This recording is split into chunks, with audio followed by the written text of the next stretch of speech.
অশুভের উপস্থিতি তো শুভকে শুভ বলে চেনায়। কিন্তু শেষ অবধি শুভর জয় নিশ্চিত হওয়া প্রয়োজন মহেশ্বর। আজ অবধি তো তাই হয়ে এসেছে গোলকপতি। কিন্তু ভবিষ্যতে তা নাও হতে পারে মহেশ্বর। মহেশ্বর, আমাদের সৃষ্টি রক্ষা করতে হবে, দেবতাদের রক্ষা করতে হবে, সমগ্র জীব জড়কে রক্ষা করতে হবে অশুভ শক্তির হাত থেকে।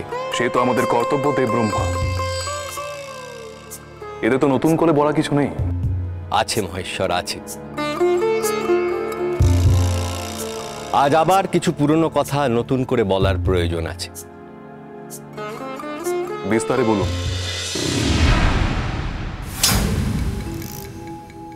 এত অস্থির হলে তো কোনো অবস্থার পরিবর্তন হবে না বিরোচন। শান্ত হও, শান্ত শান্ত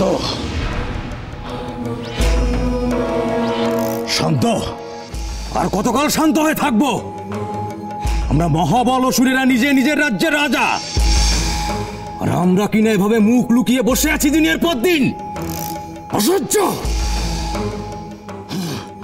এখনো কি সময় হয়নি আমাদের ত্রিলোক শাসনের? এই পাতালের অন্ধকারে আমরা আর কতকাল থাকবো? আলোয় দেখার চোখ আমাদের নষ্ট হয়ে যাচ্ছে। চিৎকার করে আস্ফালন করলে কিছুই হবে না। শক্তি সংগ্রহ না করে দেবতাদের সঙ্গে যুদ্ধ করতে যাওয়া মূর্খামি। শক্তি আমরা যথেষ্ট অর্জন করেছি। আমরা সবাই একসঙ্গে আছি। তুমি আছো, নৌমুচি আছে, আমাদের সঙ্গে আছে হিরণ্যকশিপু, আছে সম্বর, আছে বলি। আমরা অনেক শক্তি অর্জন করেছি। তাহলে কেন এখন আমরা স্বর্গ আক্রমণ করব না? কেন দিনের পর দিন ওই পরজীবী দেবতারা আমাদের মাথার উপরে নাচবে?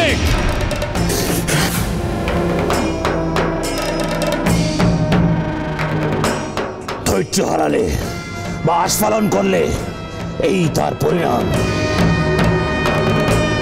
হাতে অস্ত্র থাকতেও সেটা তোলার সময় পাওয়া যাবে না। তাহলে কি করতে বলো? ধৈর্য রাখো। দেবতাদের আমাদের পরাজিত করতে হবে কৌশলে। বিপ্রচিতি ঠিকই বলেছে। দেবতাদের কাছে আমাদের শক্তি যথেষ্ট হলেও ত্রিদেবের কাছে অস্ত্র ধারণে আমরা অক্ষম। তাই কৌশল আমাদের অবলম্বন করতেই হবে। সুযোগের অপেক্ষায় থাকতে হবে। এমন সময় স্বর্গ আক্রমণ করতে হবে যখন স্বর্গ থাকবে অরক্ষিত আর ত্রিদেব থাকবেন অন্যত্র ব্যস্ত। মহেশ্বর, আমাদের তিনজনের পারস্পরিক সাহায্যে এই সংসার চলে। আমরা একে অপরের পরিপূরক শক্তি। সৃষ্টি, স্থিতি, লয়, এই চক্রে আমরা জগতের আবর্তন ঘটাই। আর সেই চক্র নির্বিঘ্নে চলার জন্য প্রয়োজন অশুভ শক্তির নাশ। সেই অশুভ শক্তির কিছু আমার দ্বারা বদ্ধ, কিছু আপনার দ্বারা বদ্ধ, কিছু বিষ্ণু দেবের দ্বারা বদ্ধ। আবার কোনো অশুভ শক্তি শ্রী বিষ্ণুর কোনো অবতারের দ্বারা বদ্ধ। কেউ আমার আত্মজোর দ্বারা বদ্ধ, কেউ আপনার আত্মজোর দ্বারা বদ্ধ। আত্মজোর? ত্রিলোচন, আজ পাতালে যে অসুররা তাদের শক্তি সঞ্চয় করছে, হয়তো তাদের মধ্যে কেউ আপনার আত্মজোর দ্বারা বদ্ধ। দেবব্রহ্মা, আমি নির্বিকার যোগী। বৈরাগ্যে আমার আসক্তি। কোথায় আমার আত্মজোর? সেই কথা বলতেই তো আসা মহেশ্বর। আপনি বিবাহ করে সংসারী হন, উপযুক্ত নারীকে আপনার সঙ্গিনী করুন।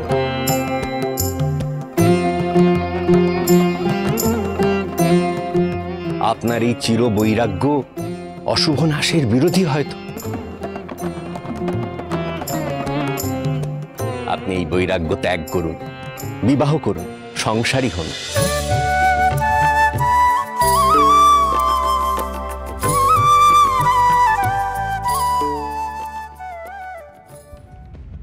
বেশ, কৌশলী হব আমরা, কিন্তু কৌশলের সবচেয়ে বড় যে অস্ত্র সে কোথায় আমাদের?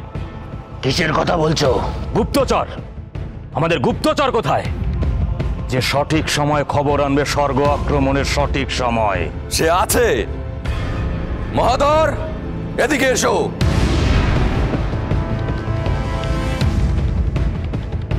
অসুরকুল অবিনাশী, জয় শক্তি। জয় অসুর শক্তি। আমার প্রতি আপনার কি আদেশ অসুরাধিপতি নমুচি? মহাধর, আজ থেকে তোমার সেই বিশেষ ক্ষমতার পরীক্ষার দিন শুরু। দেখাও কি রূপ দেখাতে পারো নিজের।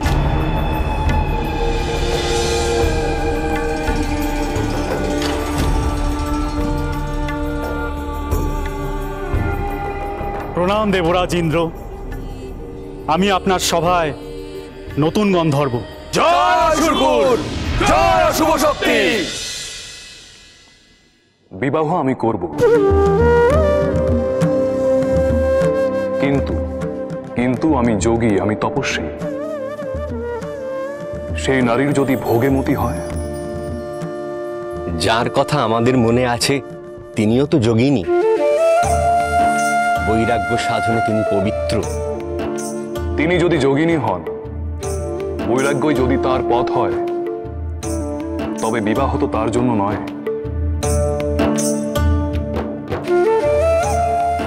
বিবাহের ধর্মে যখন আমার মনের মধ্যে প্রেম ভাব আসবে, তখন তিনি কি করে আমাকে গ্রহণ করবেন? কি করে আমার সঙ্গে ভাবের নানান ছন্দে সঙ্গত দেবেন, তাল মেলাবেন? তিনি আপনার প্রেমে, আপনার তপস্যায়, আপনার প্রতি ভক্তিতে শুধুমাত্র আপনাকে পাবার জন্যই কিন্তু যোগিনী মহেশ্বর। আপনি ত্রিকালজ্ঞ, আপনি কি জানেন না যে আমরা কার কথা বলছি? মহেশ্বর, আমরা দক্ষ কন্যা সতীর কথা বলছি। তিনি তো সমস্ত অর্থে আপনার যোগ্য। তিনিই তো মানবী রূপে মহামায়া মহেশ্বর। তাকে ছাড়া আমরা আর কার কথা বলবো আপনাকে?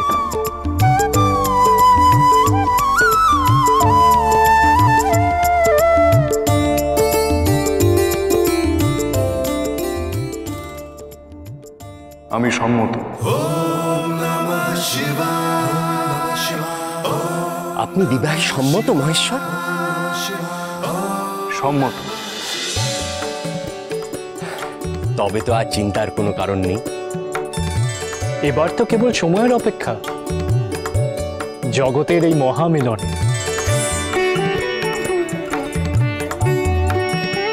আজ্ঞা দিন মহেশ্বর, এবার আমরা বিদায় নিই। বিরাট এক দুশ্চিন্তা দূর হল।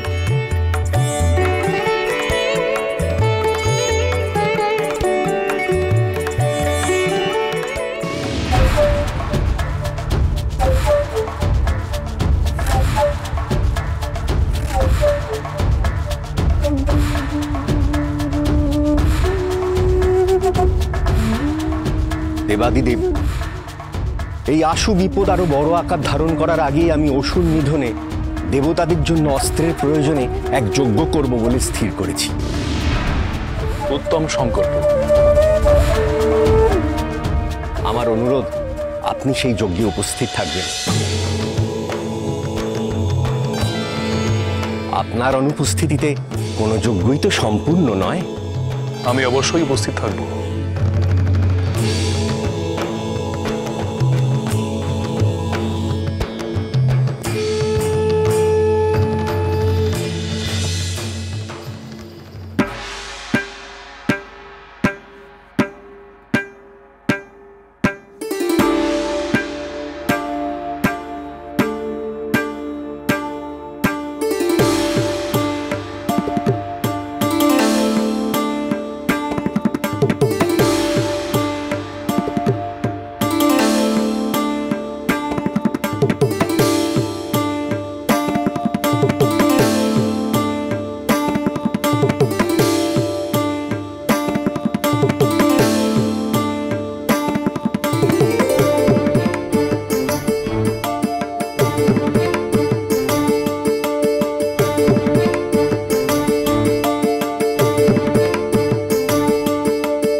চলো চলো চলো পাল্টাই।